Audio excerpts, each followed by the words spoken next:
오늘도 교회를 찾아오신 성도님들 환영하고 반갑습니다. 기도하고 시작하겠습니다. 하늘에 계신 아버지, 저희들 주님의 사랑과 은혜로 이렇게 아름다운 만남을 허락해 주시면 정말 감사드립니다.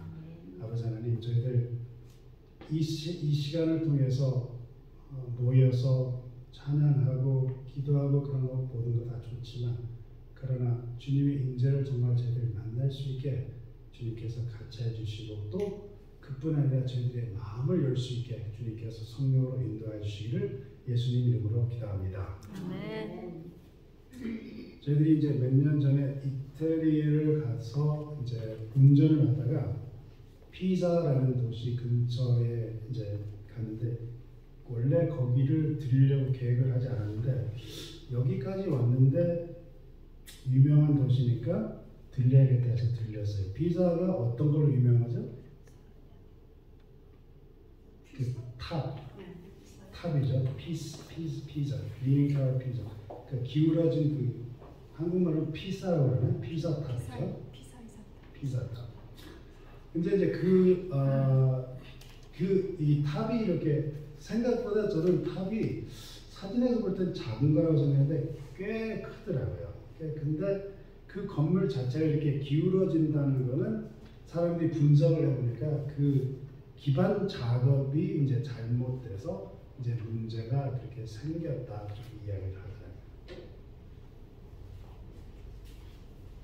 다시 와서 그래서 이제 문제가 됐다 이렇게 이야기를 하는데 이 다음 그 사진을 넘겨주시면, 이 건물이 혹시 알아보시는 분이 계시나요? 이 건물? 제가 주소까지 말씀드릴게요. 161 메이든 레인에 있습니다. 뉴욕시에 있는데, 혹시 건물을 가서 보신 분 계신지요? 모르시겠죠?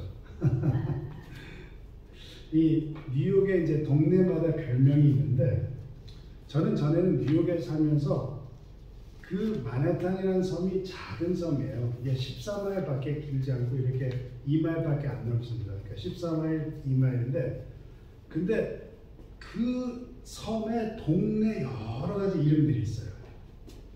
이게 왜 이 조그마한 동네들이 다 이름을 지어서 별명을 주었나 부르나 생각해봤는데, 뉴욕을 떠나게 되니까 그 이유를 알게 되더라고요. 여기는 지금 그 파이다이, Financial District하고 그 South Street Seaport 그 사이에 있어요. 파이다이 근처에 있는데, 이게 뭐냐면 즉 뉴욕 증권거래소, 연방정부 그 준비은행도 있고 다른 증권시장도 있긴 합니다. 근데 이 파이다는 그 지역이 면적 그 제곱마일에서 반 마일밖에 안 돼요. 반 마일밖에 안 되는데, 여기 사는 인구가 약 3만 6천 명, 8천 명이 산다고 해요. 3만 8천. 파라다이스는 18제곱마일입니다. 근데 여기 지금 숫자로 계산하면, 만약에 이 인구 밀집도로 생각을 하면 이 18마일에 약 135만 명이 사는 정도로 지금 밀집된 그런 밀집도가 높은데, 그 정도 면적의 그 정도 밀집도라면은 별명을 가질만 하죠, 그죠? 그래서 여기 파이다에 있는 건물인데, 이 건물이 지어지기 시작할 때 어느 정도 가격으로 시작이 됐냐면, 여기서 집을 사는, 이게 근데 생각보다 싼 가격입니다. 여기서 살려면은 약 20%를 이제 다운페이를 해야 되는데, 침실 2개 있는 아파트가 구입하려면 얼마로 다운페이를 해야 되면 약 40만 불 정도 다운페이. 20%가 침실 2개. 그러니까 약 200만 불, 250만 불 정도로 시작했다는 거죠. 근데 여러 사람들이 이 땅 자체를, 마네탄은 땅이 귀하니까 땅이 나오면 사람들이 이렇게 투자를 합니다. 여러 사람들이 땅을 구입하고 팔다 하다가 이 건물이 60층짜리 건물이 이제 건축이 2016년도에 시작이 되었고, 그러면서 이제 시작을 하면서 이 구매를 시작했던 그 첫날에 20%의 아파트가 팔렸어요. 같은 날에. 아주 긍정적인 시작이었죠. 그래서 이제 2016년에 시작됐는데 2018년 9월까지 98 아파트 중에서 72개가 팔렸습니다. 그만하면 이제 그 건축가가 돈을 벌기 시작하는 거예요, 그죠? 근데 갑자기 2018년도 말기에 그 다음에 2019년도 초에 건축을 멈췄습니다. 그래서 지금 2025년도 지금도 똑같은 모습이에요. 이렇게 반 짓다만 건물이에요. 이 해골로만 남은 그런 건물입니다. 7년, 8년째 되는데 왜 멈췄을까요? 사람들이 이렇게 재보니까 지금 이 현 건물이 북쪽으로 3인치 정도 지금 기울어져 있어요. 이렇게 올라갔는데 3인치, 그러니까 한 7.5cm가 기울어졌다. 그러니까 피사탑처럼 이 건물도 지금 기울어져 있는데 피자탑 밑에 있는 땅이 문제인 것처럼 이 161 메이든 레인 건물도 밑에 땅이 문제인데 이 마나탄 이쪽 부분, 이 동쪽 강 있는 부분인데 여기는 언제부터 서양 사람들이 이런 생각을 했냐면 1600년도에 이 사람들이 와서 보니까 계속 바닷물이 고이고 그러니까 이 사람들이 거의 다 이렇게 땅을 메꾸기 시작했어요. 땅을 쓰려고. 그래서 원래 여기가 물이 흐르는 지역에 있는데 여러 가지 잔해, 파편을 이런 걸로 메꿔서 땅을 만들었습니다. 그래서 기반암까지 들어가려면 여기 어떤 부분 150피트로 들어가야 돼요. 그러니까 45m 정도를 그 잔해를 파고 들어야지 기반암에 이렇게 이룰 수 있다는 그 말인데 이 건물의 기반이 그런 기반이었습니다. 그게 무슨 말이냐면 보통 이런 땅 속에는 수십 개의 기둥을 박아요. 엄청난 두꺼운 기둥을 박아가지고 기반암까지 기둥을 내려가지고 거기로 기반을 만들어서 건축을 한답니다. 그런데 그렇게 하지 않아도 땅을 다시 이렇게 쌓는, 그렇게 팩하는 그런 방법도 허락이 된다는 거예요. 이 건물 허락을 낼 때. 그래서 그런 방법은 기반암까지 내릴 필요가 없기 때문에 비교적으로 저렴하기 때문에 이 사람들이 건물을 짓기 시작할 때 이거를 기둥을 안 내리고 다시 땅을 쌓으면은 이게 약 600만 불 정도 돈이 저축이 되겠다 해서 전략이 되는 걸 계산을 해가지고 땅을 다시 쌓은 후에 건축을 시작을 했는데 지금 이런 결과를 초래한 것입니다. 그래서 지금은 건축을 그만두고 이렇게 놔두고 있고 그리고 누가 어떻게 가서 손볼 수 있는 상태가 아니에요. 왜냐하면 지금 서로 법정에서 이게 누가 이 잘못이냐 하는 걸 지금 싸우고 있기 때문에 이게 해결되려면 오래 걸려서 그냥 이런 상태로 몇십 년간 남아있을 것을 예상을 합니다. 제가 왜 이런 이야기, 피사탑하고 메이든레인 그 건물 이야기를 하냐면 시작이 좋아야 된다는 걸 말씀드리려고 해요. 올바른 기초가 필요하다는 걸 드리기 위해서 제가 이렇게 오래 서론을 말씀드렸습니다. 이 건물을 고칠 수가 없습니다. 불가능해요. 위에 기울이는 것을 고치려면 어떻게 해야 돼요? 다 내려놓아야 돼요. 기초 위에 있는 것들이 콘크리트하고 쇠인데 어떻게 내려놓을 수 있을까요? 처음부터 기초부터 시작부터 좋게 해야 됩니다. 정확히 해야 돼요. 바울의 마음 우리가 봤잖아요. 강팍해지는 게 만약에 콘크리트로 철처럼 강팍해져서 우리가 쌓아 올라간다면 그거를 내리기가 굉장히 어려운 것입니다. 제가 오늘 정의를 내려드리려 하는 그 단어는 기초가 정말 중요합니다. 어떤 기초를 내려놓느냐에서 어느 쪽으로 기울여지는가 하는 결정이 납니다. 이 단어는 분명히 기울어지는 면이 있어요. 죄에 대해서 제가 정의를 내려야 하는데 죄에 대한 정의가 맞지 않으면 우리가 죄와 율법과 성품 변화, 즉 성화와 이런 모든 것이 이 죄에 대한 정의에 좌우하기 때문에 어떤 사람 죄에 대한 정의를 이렇게 내리면 이렇게 기울어지고 어떤 사람 죄에 대한 정의를 이렇게 내리면 이렇게 기울어지기 때문에 죄에 대한 정의를 내릴 때 이미 말씀드린 것처럼 어떤 기반을 놓느냐에 많은 것이 달려 있습니다.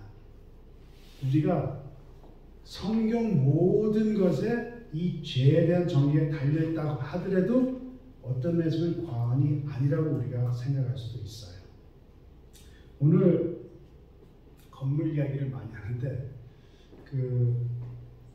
맨하탄을 가보신 분 거의 다 가보셨을 거라고 생각해요. 맨하탄에 이 맨하탄 도시가 세계 어느 곳보다 이 건물들이 밀집된 게 가장 유명한 것이라고 생각되는데 참 희한한 게 있어요. 뭐냐면 오래전부터 이 도시를 계획하는 사람들이 생각이 있어가지고 그 가운데 뭐를 놨어요?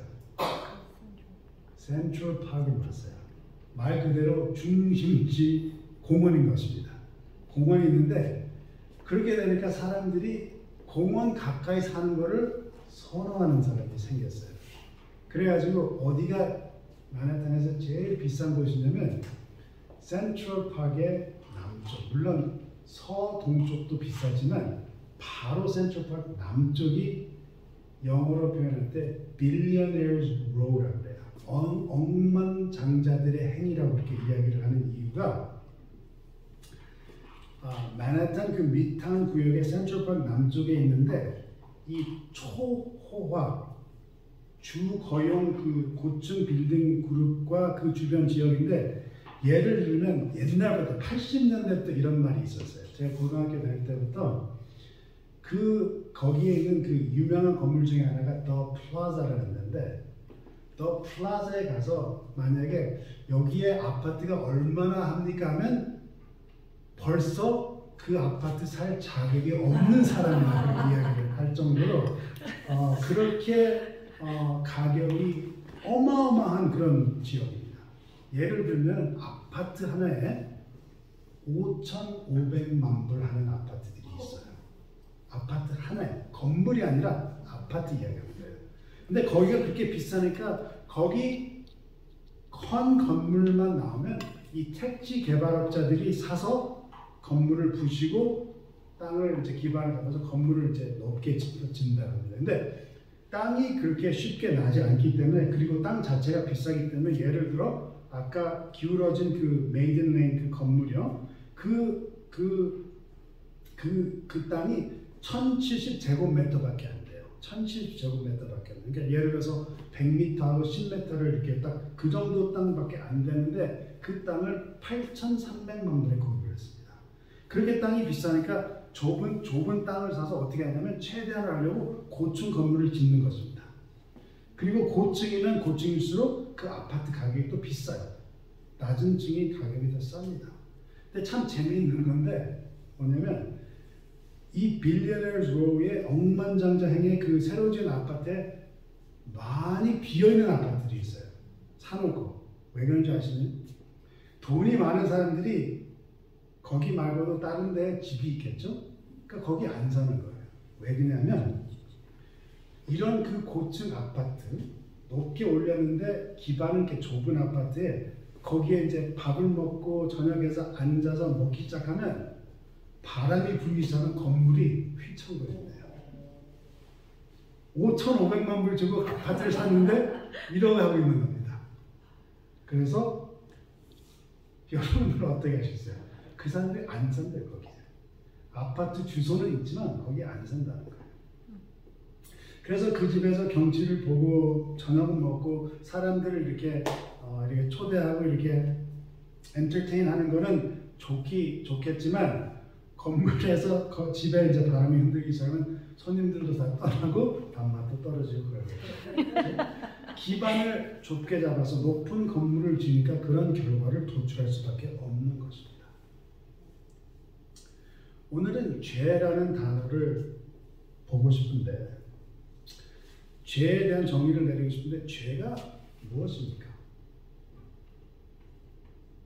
제가 이제 몇 주 전부터 이 죄에 대한 그 정의를 드리려고 이제 생각을 하면서 시작을 했을 때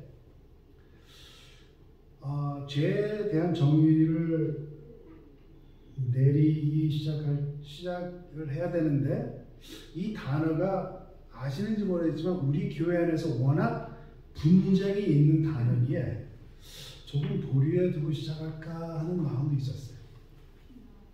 재림교회 역사에 몇몇 군데로 이렇게 이제 지적해서 나눌 수 있는데 예를 들어서 1863년은 어떤 이유로 재림교회 역사에 중요합니까? 혹시 아시는 분 계세요? 1863년? 대충의 조직. 그렇죠. 우리가 교단으로 공식적으로 조직이 되는 그런 연도였어요. 의미가 있습니다. 1888년은 재림교회 오래 신앙하신 분이 모르시면 간접 생활하시는 거죠. 그죠? 1888년은 어떤 의미가 있죠? 미니애폴리스 대총회. 거기에 대총회 어떤 게 중요한 게 있었습니까? 그렇죠. 믿음으로 말미암아 율법을 지켜야지만 구원을 받는다는 사상이 그때까지만 해도 교회를 주도하고 있었어요. 사실이에요. 근데 존슨 웨그너라는 젊은 목사들이 그때 당시 패시픽 연합회 출판사에서 공동 편집국장으로 일을 하면서 그 사람이 힐스버그 컬리지, 지금 PUC죠. 힐스버그 컬리지에서 성경을 가르치는 성경 교수였는데 두 사람이 같이 일을 하면서 이 사람들이 같이 계속 어떤 주장을 하기 시작하냐면 오직 믿음으로 구원을 받는다 주장해서 재림교회 안에서 믿음으로 말미암은 의가 들어오기 시작했는데 이 사람들이 이렇게 계속 이런 주장을 하니까 지금 교회 안에 주도를 했던 대총회장이나 아니면 이제 그 리뷰 앤 헤럴드 편집부장 이런 사람들이 어떻게 맞대서 이렇게 하기 시작합니다. 근데 이게 좀 약간 좀 안 좋은 모습을 드러내서 엘렌 화이트이 참 그걸 부정하게 봤어요. 그렇게 하지 마라. 서로 그렇게 부정적으로 하지 말라. 근데 이 사람들의 서로의 그 대립되는 그 의견이 굉장히 충돌을 일으켜서 1888년 미니애폴리스 총회에서 그게 이제 정말 대립이 돼서 올라오는데 1888년 전까지 이 대총회장 그 G.I. 버틀러나 그 편집국장 리뷰 앤 헤럴드 편집국장 유라이 스미스 이런 사람들이 교회 주된 그 사람들이 그때까지도 율법을 지켜야지만 구원을 받는다라고 가르치고 주장을 했어요. 우리 교회 다수가 그렇게 믿었습니다. 우리 교회가 역사상 어떤 배경을 가지고 시작한 교회죠? 기억하세요? 어떤 교회로 시작했습니까? 예수 재림을 기다리는 무리로 시작을 했어요. 그러면 재림을 기다릴 때 이런 생각이 들어요. 준비를 해야 되는가? 그럼 준비를 무엇을 해야 되는가? 그래서 정결하고 순결하게 기다려야 되는 개념이 강하게 박혀있는 교회로 시작한 교회로서 오랫동안 거기서 헤어져 나오지 못한 것입니다. 여러분들 아시죠? 혹시 그 윌리엄 밀러 집에 가보셨나요? 승천바에 가보신 분 계세요? 윌리엄 밀러 안 가보셨어요? 승천바위를 가면은 거기서 이제 그 사람이 설명을 해줄 때 승천바위에서 정말 사람들이 기다렸어요. 예수님 재림을 1844년 10월 28일 기다렸어요. 어떻게 기다린 줄 아세요? 자기들이 하얀 옷을 기어가지고 하얀 흰 옷을 입고 그날 밤을 새고 기다렸어요. 이렇게 강하게 박혀있는 교회를 시작됐기 때문에 오랫동안 그 율법으로 말미암는 의를 헤아려 나오지 못한 것입니다. 그리고 실은 재림교회 다수가 믿음으로 말미암는 의라고 받아들이는 것이 시간이 오래 걸렸습니다. 제가 예를 들면 갈라디아서에서 바울이 이야기하는 그 폐지된 율법이 도덕적 법을, 그러니까 십계명을 포함한 도덕적 법을 언급하는 건지 아니면 이스라엘 백성의 제사 제도의 법을 이야기하는 것인지 하는 그런 논쟁이 우리 교회 안에서 오랫동안 있었습니다. 제가 여쭤볼게요. 어떤 법이라고 생각하세요? 예식법이요? 왜 우리 한국 분들이 그런 생각이 있냐면 존스하고 웨그너리 이 전문 목사들이 이 대총회 때 가르친 것은 이들이 굉장히 강조했습니다. 갈라디아서에서 언급된 율법이 도덕적 율법이다 가르쳤어요. 10계명을 포함한 도덕적 율법이다. 그리고 엘렌 화이트이 이 1888년 미네아폴리스 대총회에서 이 젊은 목사들과 대총회장들하고 이 팽팽한 논쟁이 있을 때 엘렌 화이트이 젊은 목사 편에 가담해서 발언을 했습니다. 이 사람들이 주장하는 갈라디아서의 폐지된 율법은 도덕적 법이 맞다라고 엘렌 화이트가 이야기를 했어요. 그래서 그때 리뷰 앤 헤럴드 편집국장인 유라이 스미스가 그 자리에서 뭐라고까지 이야기했냐면 엘렌 화이트이 정말 진정 하나님의 기별자냐? 라고까지 그런 심한 발언까지 했어요. 내가 의심스럽다. 당신이 정말 하나님의 기별자냐? 그래서 1880년 전까지 교회에서 다수가 믿었던 것은 율법을 지켜야 하는 그런 사상을 가진 사람들이 1888년 후에 어떻게 됐어요? 밀려났거든요. 엘렌 화이트까지 그쪽에 편을 들었습니다. 밀려나니까 어떻게 해요? 북미에 있는 교회, 북미주에 있는 교회에 대한 깊은 회의를 느끼면서 외방으로 선교를 나가기 시작합니다.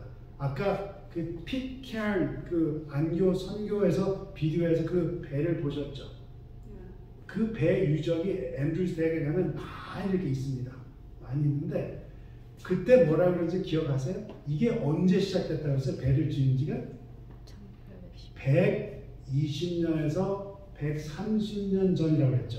1890년대에 시작했다 했죠. 그 사람들이 지금 이 사람들이에요. 대총회에서 공식적으로 믿음으로 말미암는 의를 주장을 하니까 너무 실망을 했어요.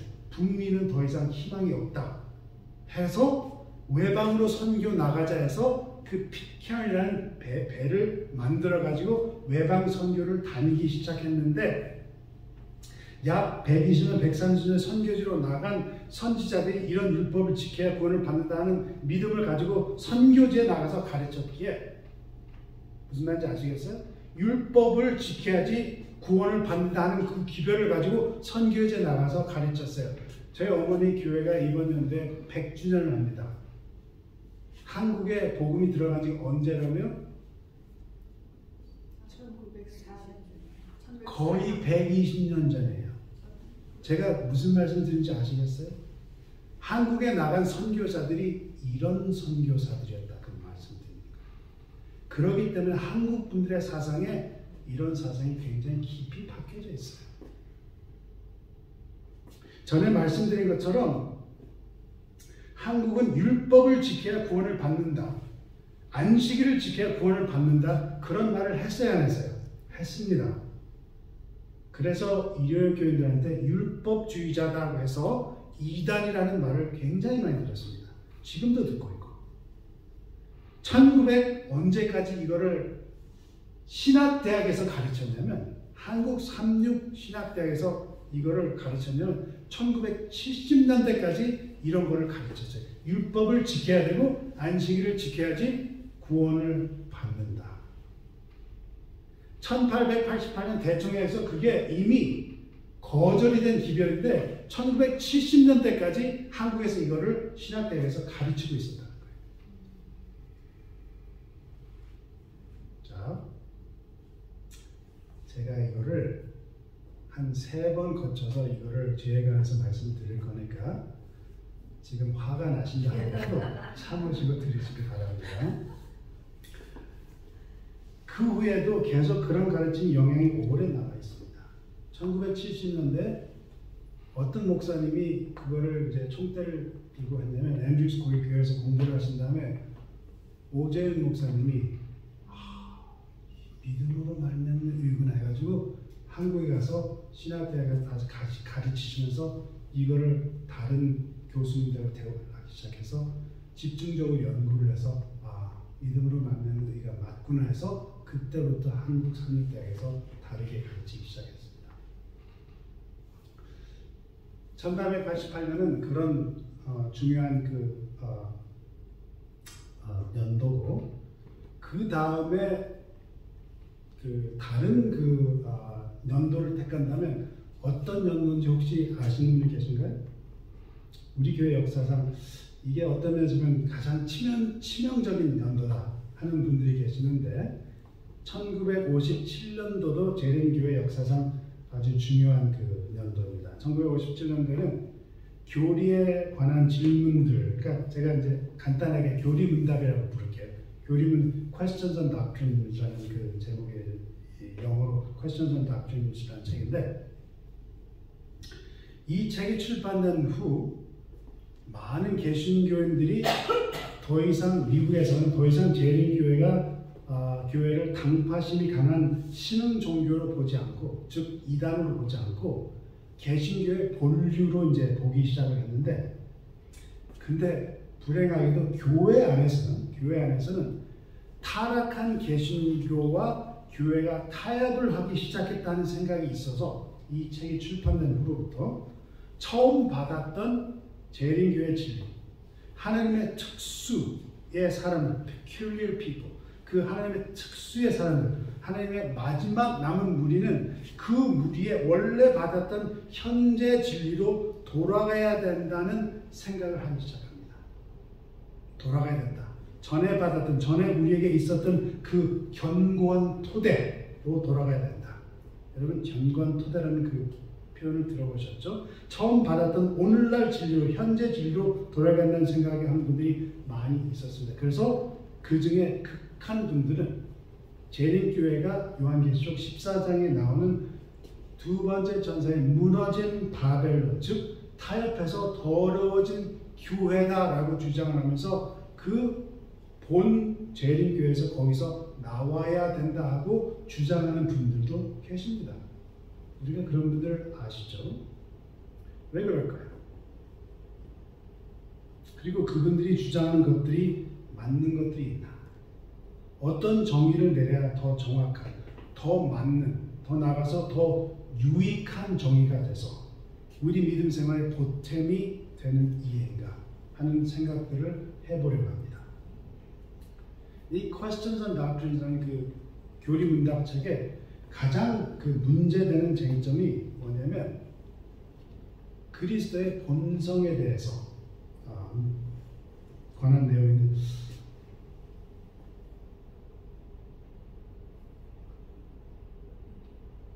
좀 괜찮으세요? 제가 걱정이 좀 됩니다. 그리스도의 본성에 대한 그 내용인데, 성육신 때의 그리스도의 본성, 그러니까 이제 Nature of Christ's Incarnation이라는 주제로 이 책에 이제 그 Questions on Doctrine 그 교리문답 책의 부록이었어요. 부록으로 이제 포함된 내용에 예수님이 타락 전 인성을 가지고 태어나셨다 하면서 죄적 성향이 하나도 없으셨다 표현합니다. 그리고 그 부록은 엘렌 화이트 글로만 작성이 되어 있었는데, 이 쟁점이 되는 이 부록의 머릿말에, 그러니까 내용은 엘렌 화이트 글이지만 그 머릿말에 어떻게 썼냐면 그리스도는 죄 없는 인간의 본성을 취하셨다라고 해서 책을 보면 마치 엘렌 화이트이 그런 말을 한 것처럼 암시적으로 편집을 해서 그게 굉장히 비판을 받았어요. 그래서 이 부록의 내용, 그 책 자체는 덜 이제 여파를 일으키는데 그 부록의 내용이 교회 안에 큰 여파를 일으킵니다. 그래서 이 책, 교리문답의 책의 근원은 이런 근원이 있습니다. 어떤 전도사가, 어떤 전도사가 이 기독교 잡지가 있었어요. 개신교 잡지. 그 사람 편집국장을 우연하게 만나가지고 이 사람이 정로의 계단을 건너줍니다. 정로의 계단을 건너주니까 1949년도에 건너줬는데 이 사람이 오랫동안 안 읽다가 이제 1950년대 들어와서 이 편집국장, 개신교 잡지 편집국장이 이 책을 이제 읽기 시작하니까 마음에 안 드는 거예요. 그래가지고 이 잡지에, 자기 편집하는 잡지에 굉장히 정로의 계단을 비난하는 글을 썼습니다. 그러니까 이 사람이, 전도사가 그걸 보고 자기 합회장한테 가서 얘기했어요. 이 사람이 이렇게 굉장히 비난적인 글을 썼는데 어떻게 해야 될까? 그러니까 이 합회장이 대총회에 연락을 했어요. 대충 연락을 하니까 이 편집자 이름이 이제 바른하우스라는 사람인데 다널드 바른하우스. 이 사람이 이 전도사와 합회장과 대화를 하면서 이 사이비 이단 종교 같은데 하면서 이제 그 자기가 아는 젊은 목사 중에 이제 그 월터 마틴이라는 사람이 있었는데 이 사람을 시켜가지고 이 사람한테 사명을 준 거야. 뭐라고 했냐면 이 사람이 정말 이단인지 아닌지 네가 한번 연구를 해. 근데 이 사람이 그런 거에 굉장히 관심을 보이는 그 젊은 목사였어요. 그래가지고 이제 마틴 바른하우스가 이제 이 개신교 쪽을 이제 나타내고 그래서 이제 그 대총회에서는 리로이 프룸하고 이제 월터 리드하고 로이 앤더슨 이런 대표적인 그 목사들이 마틴 바른하우스하고 이렇게 여러 차례 만나서 대화를 하는데 이 사람들이 질문 40개를 가져왔어요. 40개를 가져왔는데 핵심적인 거를 4개를 이제 말씀드린 제가 일부러 파워포인트를 안 하는 이유가 이런 거 이제 특별하게 기억하실 필요는 없다고 생각해요. 근데 이게 이제 핵심적인 문제입니다. 십자가에서 모든 속죄가 끝나느냐 끝나지 않느냐 구원은 은혜로 되는 것이냐 아니면 율법을 지켜야 하는 것이냐 예수는 처음부터 영원한 분이 아니라 창조를 받으신 분이냐 예수님이 성육신하실 때 타락한 인간의 본성을 받고 태어나실 때 이런 4가지 중점에 대해서 대화를 한 후에 이 편집국장과 개신교 목사가 이단 사이비 연구를 하는 그 개신교 목사의 결론은 재림교인들이 이단이 아니라 정통교회다라는 결론을 내리고 이 1956년 9월호 잡지에 이 편집국장이 이렇게 줄줄이 써가지고 재림교회는 진정한 그리스도인의 모임이다라는 결론을 내려서 알려지게 하면서 그때부터 재림교회가 일반인들에게 이단 종교가 아니라는 개념으로 미국에서 이제 생존하고 있습니다. 근데 이 책이 나오기 전에 이제 교단을 대표하는 바른하우스와 마틴을 만난 이 프룸과 리드하고 이런 분들이 어떤 분인가 하면은 대총에서 일하는 분들인데 예를 들어서 프룸 목사는 대총의 목회부의 부부장으로 그러니까 부장이나 부부장으로 1950년도까지 일하고 그 일을 마친 후에 마치면서 그 미니스트리라는 그 목사들에게 전 세계적으로 보내지는 잡지 대총에서 보낸 잡지 그 편집국장으로 일을 하면서 그 다음에 이 사람이 Movement of Destiny라는 그 우리 그 재림교회 운동에 초점을 두는 그 책을 쓴 사람인데 이 대총의 총무부에서 지금 그 성경 연구에 관한 연구를 하고 글을 쓴 글을 맡은 그런 그 사람이었고 리드 목사는 그 당시에 대총의 성경 연구위원장으로 일하고 있었습니다. 그래서 이런 사람들이 이제 만나가지고 이런 분들이 만나서 책을 만들어서 어떤 출판사를 통해서 이제 출판을 했냐면 Review and Herald 출판사에서 책을 출판했는데 이 사람들이 이 책을 출판을 하면서 이 책을 쓴 목적은 다른 교단, 신학자들이나 목사들이 재림교회에 대한 질문의 답을 제공하려고 하는 목적이었지만 이 책이 교회 내부에 배부되면서 이 책에 암시하는 그리스도의 인성과 성소에 대한 그 부분적인 면이 폭발적으로 문제가 됐어요. 근데 이 책이 우리 교단의 공식적인 책이 아닙니다. 그리고 그래서 우리 교단을 대표하는 책이라고 출판된 책도 아니고 그렇다고 해서 대총에서 이거를 부인하지도 않았어요. 근데 다시 출판을 하지는 못하게 했습니다. 왜냐하면 너무 여파가 많기 때문에. 특별히 그리스도 예수 그리스도의 본질과 본성과 예수님에게 죄를 지으려하는 성향이 있는지에 대한 이 부록에 대한 논쟁은 결국 이 책 배포를 못하게 만들게 하는데 이 책에서 이제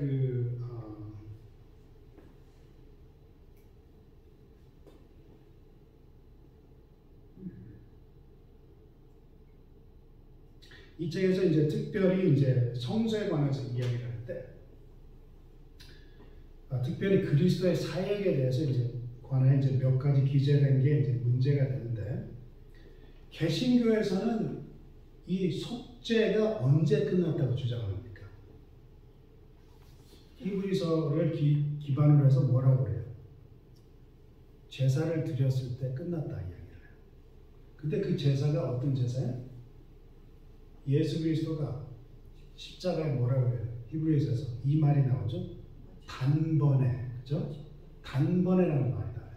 그래서 개신교는 예수 그리스도의 십자가에 드려진 희생으로 단번에 속죄가 다 온전히 전적으로 이루어졌다 그렇게 이야기를 해요.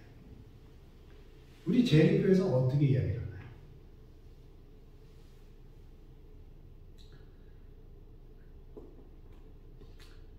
개신교에서는 십자가만 필요하다 주장을 하는데 재림교에서는 그리스도의 속죄가 십자가에 완성되었는지 그 여부에 관한 질문에 초점을 맞췄는데, 즉 어떤 다른 속죄가 필요한가, 아니면 그리스도의 십자가의 희생으로만 우리가 하나님과 같이 결합할 수 있는가에 관한 그 질문을 이 책이 다루는데, 이 책이 나오게 되니까 대표적으로 어떤 신학자가 이걸 들고 일어났냐면, 그 M.L. 앤드레슨이라는 목사님이 원래 이제 오스트레일리아 사람인데, 이 사람이 굉장히 반박을 해요. 이 책에 대해서. 얼마나 많이 교회를 비판하고 다니냐면, 심하게 해가지고 안수 목사 권한을 교회에서 박탈당합니다. 그렇게 심하게 했어요.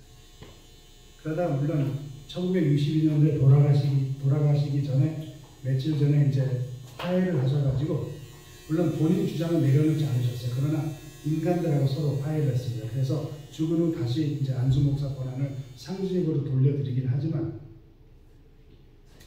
이 M.L. 앤드레슨 교수가 어떤 면으로는 1930년대와 1940년대 가장 존경받는 신학 교수 중 하나이며 책을 쓰신 분이에요. 그래서 이분의 그 그리스도의 속죄와 인간성의 그 본성에 대한 그분의 견해는 재림교회가 개신교하고 대화를 할 때 어쩌면 이분이 내세우는 사상이 그때의 재림교 내에서 많은 공감대를 형성된 것처럼 보이고, 이 두 가지 문제, 즉 속죄, 성소사역과 그 다음에 그리스도 인간의 본성에 대한 이 안드레슨 교수의 가르침이 공식화된 적이 없었지만 많은 사람들이 그 견해를 견고한 재림교 정통으로 여겼어요. 그래서 이분이 지지를 참 많이 받았습니다. 그래서 이 책이 참 비난을 많이 받았습니다. 그래서 이 안드레슨 교수 신학의 그 핵심은 속죄가 세 가지 필수 단계를 포함했다 이렇게 이야기합니다. 첫째는 하나님의 법에 완벽하게 순종하는 그리스도의 죄 없는 삶, 그게 첫 단계로 구성되었고, 둘째는 십자가에서 그의 죽음으로 그리스도께서 희생자와 희생자로서의 일을 끝내셨다는 주장이 있고, 근데 이 첫 두 가지 속죄 단계는 안드레슨 교수의 속죄 개념에 분명한 기초가 되었지만, 사실 이분의 신학적인 핵심적인 초점은 세 번째 단계에 있어요. 세 번째 단계를 안드레슨 교수는 이렇게 표현해요. 세 번째 단계에서 그리스도는 자신이 도움을 받아 이루신 일, 그런 일을 인간도 동일한 도움을 받아 자신이 이룰 수 있는 일이 있었음을 보여준다고 주장한다. 그 말이 무슨 말이냐면, 첫 번째가 뭐냐면 예수님께서 끝까지 온전히 완전하게 순종하셔서 복종하셨다. 그래서 그분이 죄 없는 삶을 구성하셨다 하는 그 죄 없는 삶이 우리의 모본이 돼서 우리도 죄 없는 삶을 이룰 수 있다는 것을 지금 이분이 주장을 하시는 거예요. 즉 그리스도는 우리의 최고의 모본이 되어 우리가 그렇게 온전한 순종을 이룰 수 있게 하나님께서 하나님의 오른편에서 일하시면서 그의 대제사장 사역을 하시면서 하나님의 성도들이 사탄과 마지막 투쟁에서 하나님의 영광을 나타내며 드러내며 그렇게 해서 그들의 영광스러운 승리가 이루어진다라고 주장을 해요. 이분이 주장하시는 그게 마지막 세대 신앙입니다. 이런 주장들은 우리 교인, 특별히 우리 한인교회들 중에 매우 오래 믿은 분들 중에 매우 친근한, 많이 들어본 가르침이라고 생각이 됩니다. 이 안드레슨 교수의 세 번째 단계는 현재 위에서 하늘 성소 그리고 또 아래에서 교회에서 이게 지금 진행 중이라고 이야기를 해요. 그리고 이분이 주장하신 것 중에 그리스도의 지상의 삶에서 죄의 권능을 깨뜨려 버리셨고 그의 죽음으로 죄와 사탄을 파괴하신 것처럼, 그리고 이제는 그리스도는 지상에 살아있는 성도들에게 죄를 없애고 파괴하시려고 하는 일을 지금 하늘에서 하신다. 그게 바로 성소를 정결케 하는 과정이다. 그렇게 이야기를 하고 있어요. 이 속죄 세 번째 단계, 지성소에서 일어나는 이 단계를 주장할 때 안드레슨 교수 주장을 뒷받침하는 그 핵심 신학 원칙은 뭐냐면 그리스도론, 기독론이에요. 그리스도론. 그분은 뭐라고 얘기하냐면 그리스도께서 타락 후 아담과 같은 똑같은 마찬가지로 죄악의 인간 본성, 즉 죄악의 성향을 가진 죄악의 본성을 취하셨다고 믿습니다. 그런데 그거를 극복하셔서 이렇게 온전한 것을 이룬 것처럼, 그래서 마지막 세대 믿는 자들도 권능을 부어주시는 그리스도의 예를 삼아 마지막 속죄는 하늘 성소에 이루어지는 것이, 이는 지구상의 성도들의 죄 없는 완전한 인격을 통해서 성소가 정결케 된다라고 이야기를 하고 있는 거예요. 1957년도까지 우리 교회 다수의 교우님들이 이렇게 믿었습니다. 그래서 이 마지막 속죄, 그 Final Atonement하고 또 Final Generation, 이 신학이 안드레슨이 잘 알려진 성소봉사라는 책에 마지막 세대, 그 Final Generation 이라는 그 장에 가장 명확하게 설명되어 있는데, 이 장에서 안드레슨 목사님은 사단이 십자가에서 최후의 결정적인 패배를 한 것이 아니다라고 주장을 해요. 그래서 사단의 궁극적인 패배는 마지막 세대, 그 파이널 제너레이션의 죄 없는 완벽한 역사를 통해서 이루어질 거라 주장을 하면서, 이분이 주장하는 것은 그런 최후 승리가 오직 물론 은혜로서만 이루어질 것이지만, 그러나 하늘 성소 지성소에 계시는 위대한 모본이 되신 그분이 이 성도들에게 주시는 승리라고 이렇게 주장을 하지만, 그러나 이 승리는 분명히 이 지상에 있는 성도들이 예수 그리스도의 힘을 빌려서 이루어야 된다라고 주장을 해요. 그래서 예를 들어서 이런 분들은, 같은 분류의 분들은 14만 4천이 문자 그대로 14만 4천 명이다 그렇게 이야기를 하면서, 이 흠이 없고 거짓 없고 이야기할 때 문자 그대로 성품이 정말 온전한 사람들이 되어야 된다라고 주장을 하는 부분입니다. 즉 이 충실한 남은 무리는 그리스도께서 취하신 타락하고 죄악스러운 인간 본성으로 이끌어내는 죄 없는 완전한 삶을 그들도 죄 없는 온전한 그리스도의 삶을 재현해야 되는 것이다 주장을 하면서, 이것이 바로 마지막 세대가 극복하는 인간의 본성이라 하면서, 따라서 이러한 남은 백성의 승리, 그들이 타락한 죄악스러운 본성을 이김을 통해서 그리스도는 사단을 물리치고 완전한 순종을 요구하는 하나님의 요구를 정당화할 것이며, 그것이 하나님의 승리며, 이 승리를 이루실 때 마침내 그리스도가 오실 수 있게 하는 것이다 라고 주장을 합니다. 이 14만 4천이 준비되기 전까지는 하나님께서 예수님께서는 못하신다 이렇게 이야기를 해요.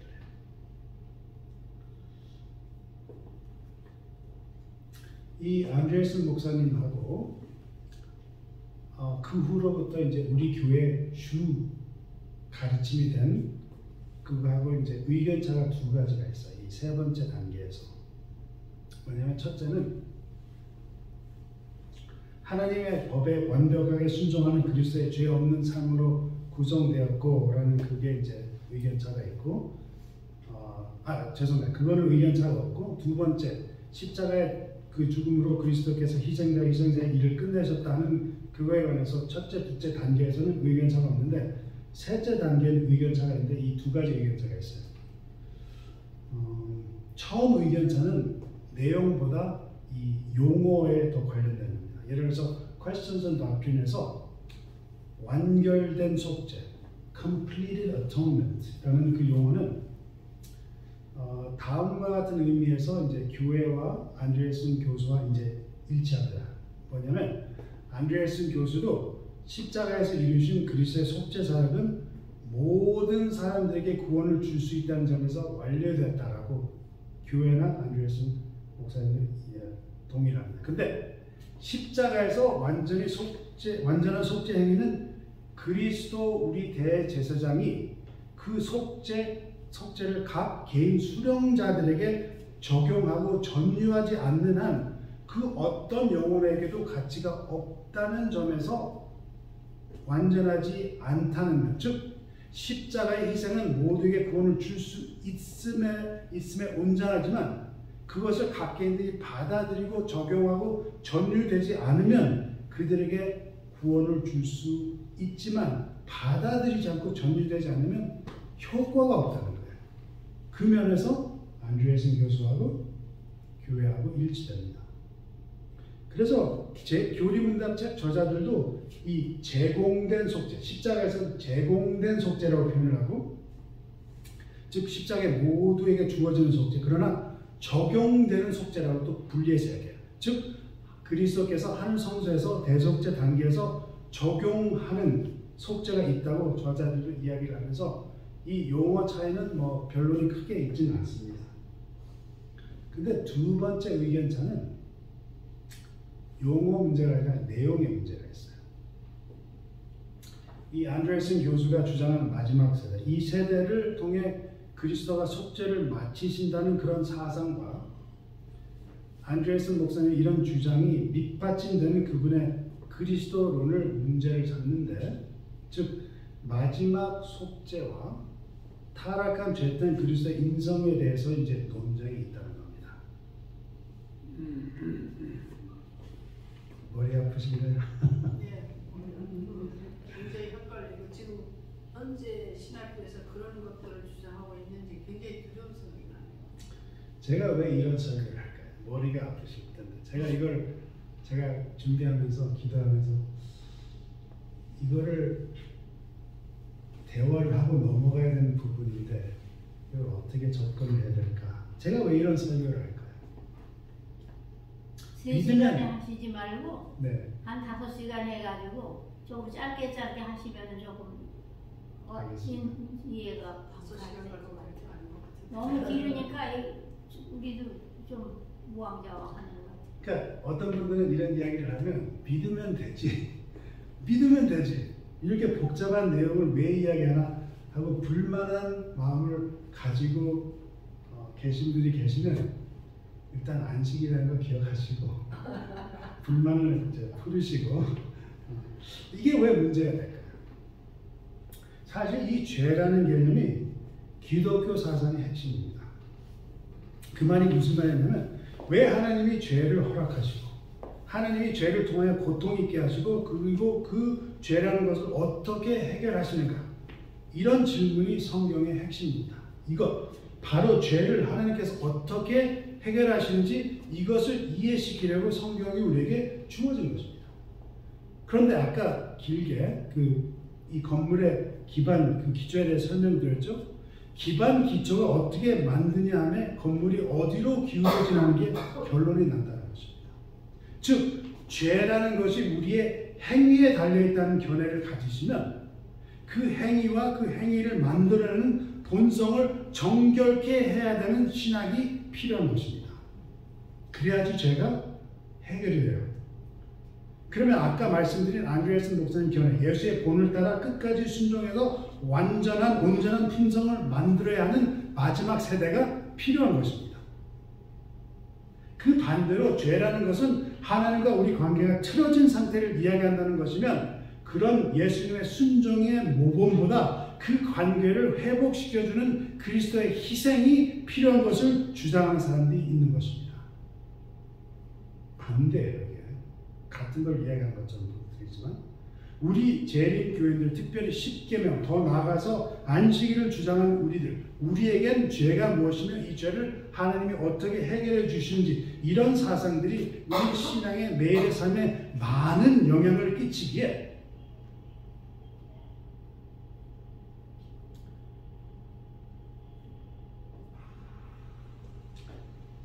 사모님 말씀대로 제가 오늘 여기서 멈추고 다음에 그 죄에 대한 그 단어 공부를 이제 구체적인 성경에 나오는 죄라는 단어를 이제 분석해 보면서 살펴보도록 하겠습니다. 오늘 이만큼 마치겠습니다.